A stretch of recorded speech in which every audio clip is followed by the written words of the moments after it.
Okay guys, so we got a bit of a special video going on. We're staying in Wymer. We're staying at the historic Wymer Hotel. Built 1896, one of the last remaining hotels of its time.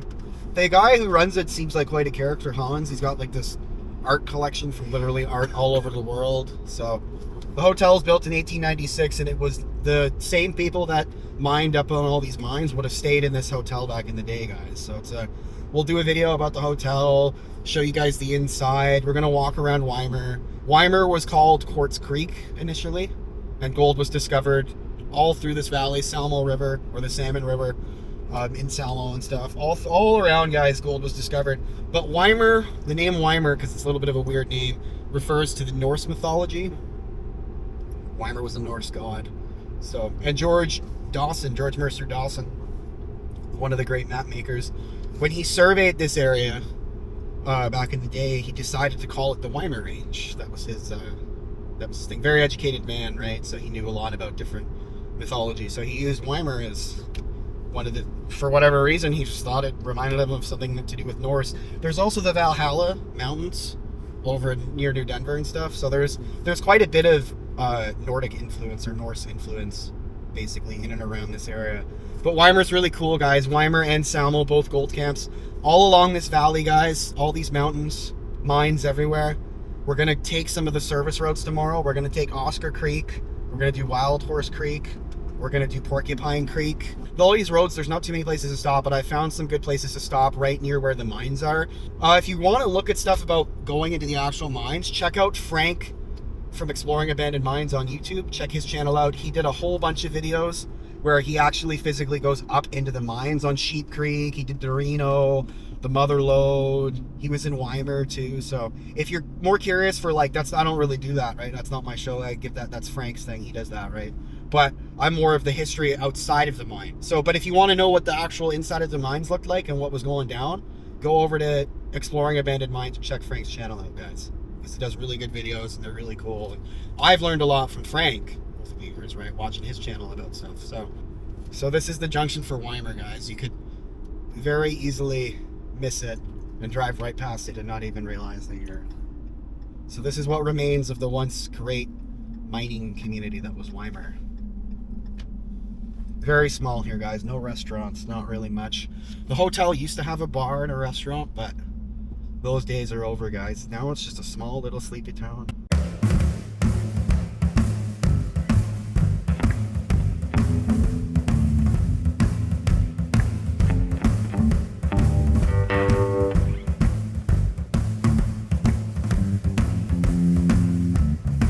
This is the Hotel Wymer, guys. It's a very special hotel. This hotel has been in existence since 1896, guys. It's 129 years old. And it's very special. The only hotel in the area that wasn't rebuilt because of a fire, because that's how they all go by the wayside, guys. Salmo Hotel burnt down in the 20s, and then it burnt down in the 60s again. Here, this is the Wymer Hotel. This is downtown Wymer, guys. Downtown street of Wymer Hotel. Okay guys, here we are, Wymer Hotel, 1896, guys.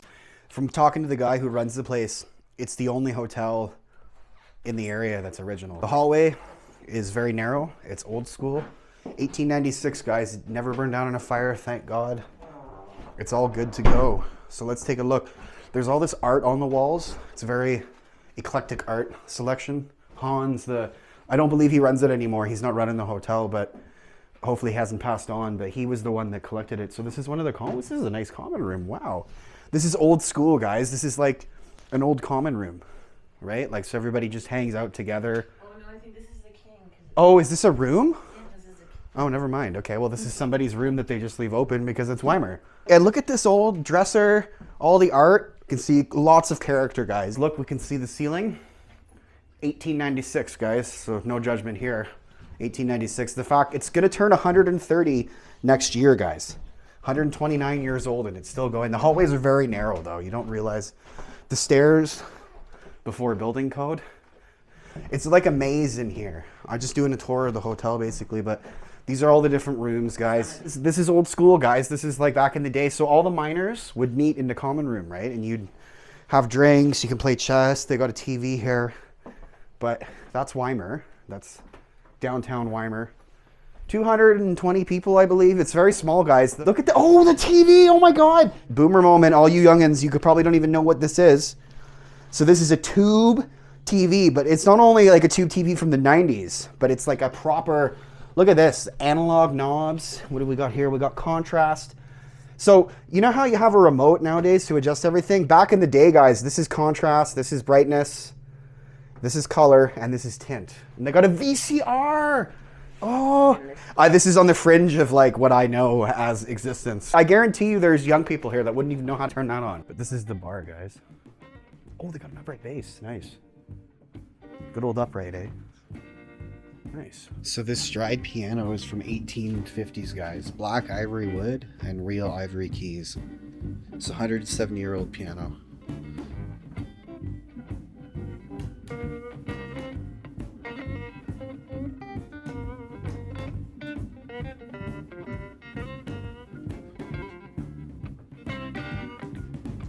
This is all original here. Oh, the old lights, the stained glass lights.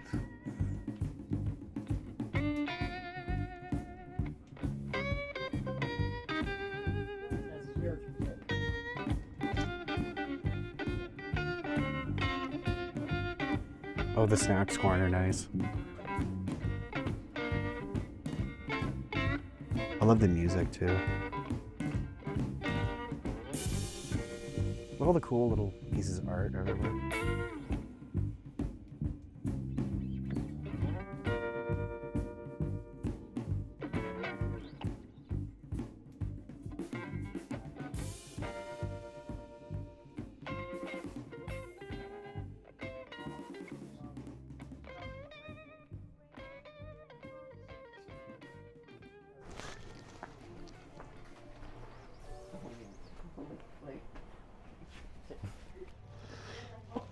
This is the Wymer kitty. He loves being on camera. Very photogenic.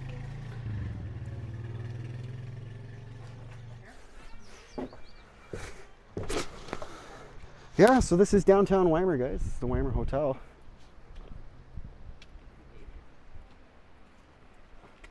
$1896, guys. It's a survivor, like the Windsor.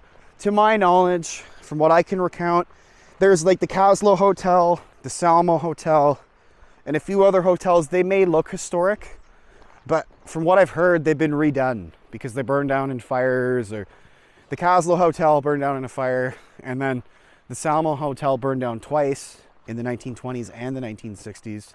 The Wymer Hotel in this area is the only place. There is one other building, but it's not a hotel anymore. It's a private residence, so it's different. From a hotel standpoint, a historic standpoint, the Wymer Hotel is one of the last standing relics of what it was like to stay in a pioneer hotel, guys. It's really cool. It's got that smell, the old building smell, but not too moldy too, right? That's the thing. It smells really nice in there, actually. It just smells like old wood.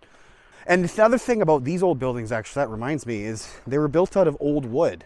So like some of the timber in there that was holding up that building, that wood was cut from trees that were like 300-400 years old. So the timber itself, like the actual materials of the building are, 400, 500, 600 years old. Obviously buildings nowadays, everybody, you've been in a modern building, right? There's literally no character to them, right? They're just cookie cutter shapes.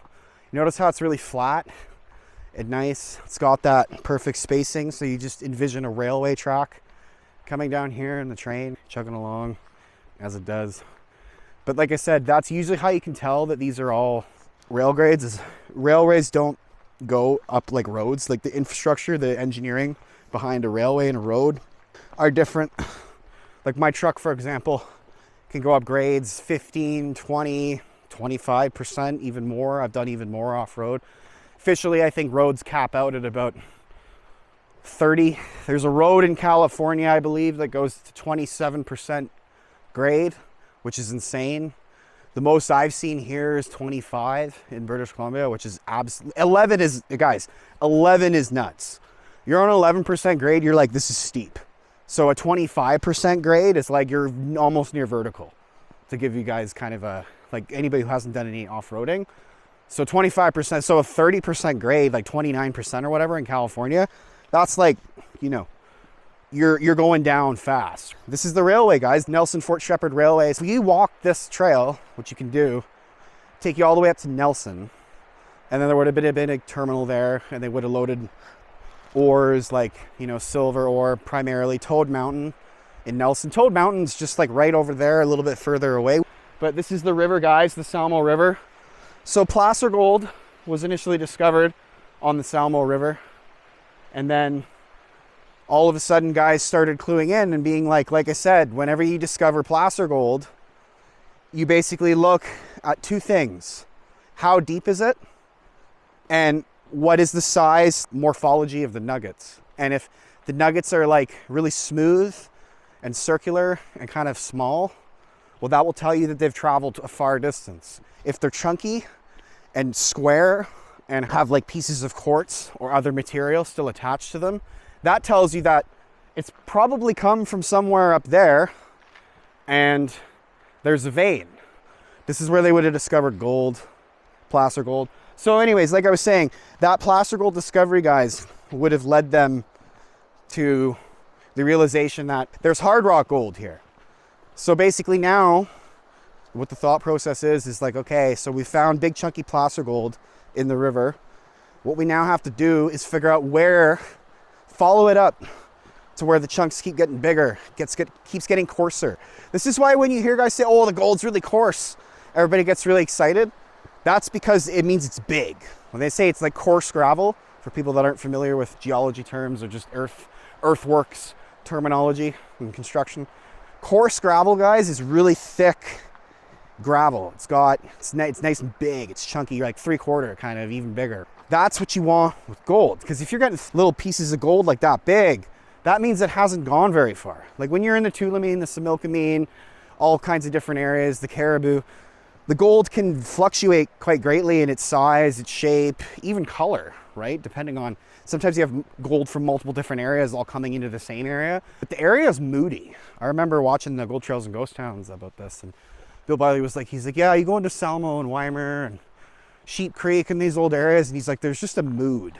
And it was the same with the Lardo, and it's never left. But it's weird because in the Lardo is isolated and kind of out on its own. You kind of expect it.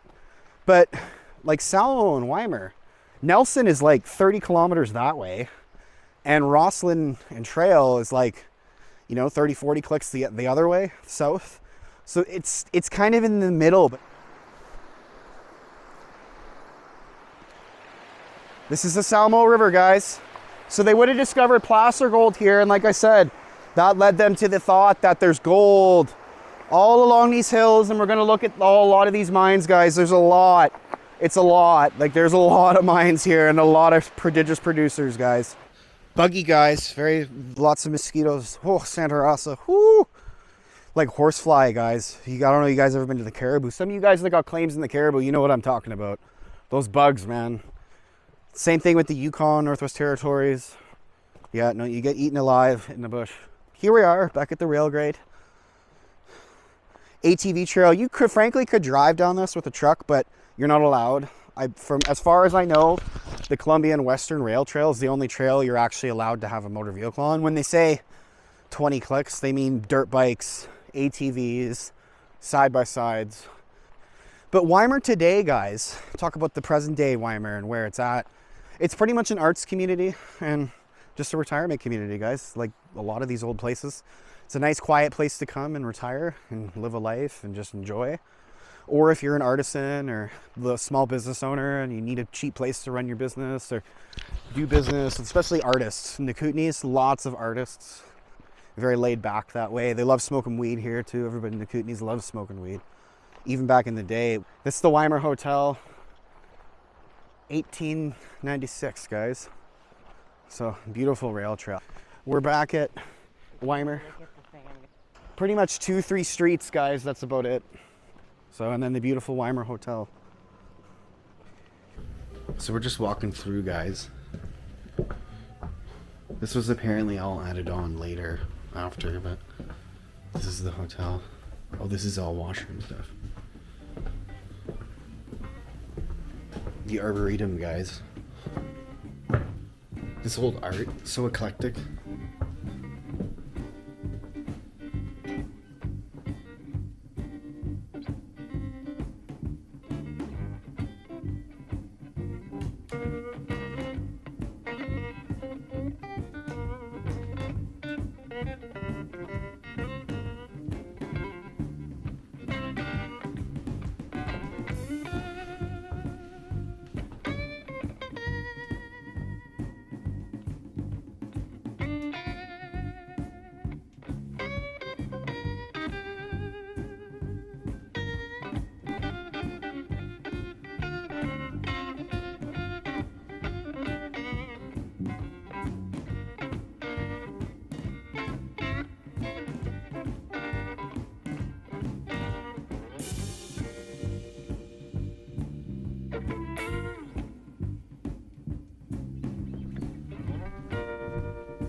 Sunset in Wymer, guys. Here we go. We don't usually do the nighttime videos, but it's Wymer, so we're gonna do it because we're in Wymer. Oh, they got streetlights here.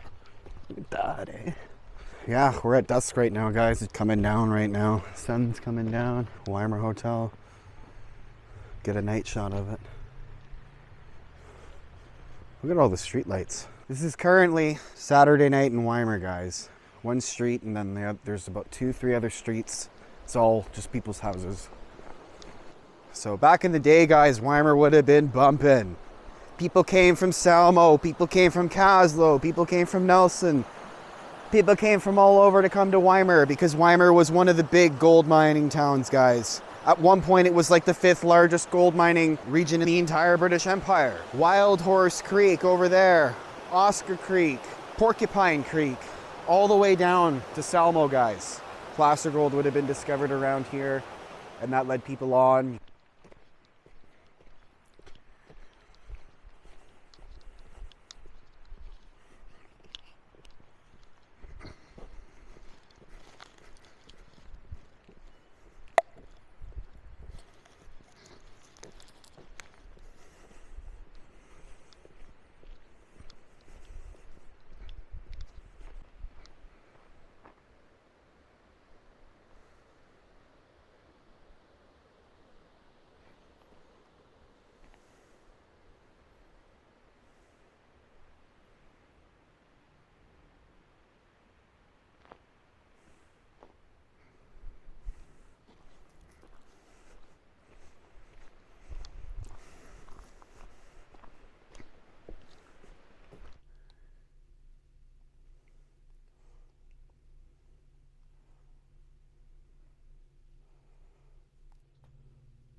Okay guys, so here we are downtown Wymer in the morning.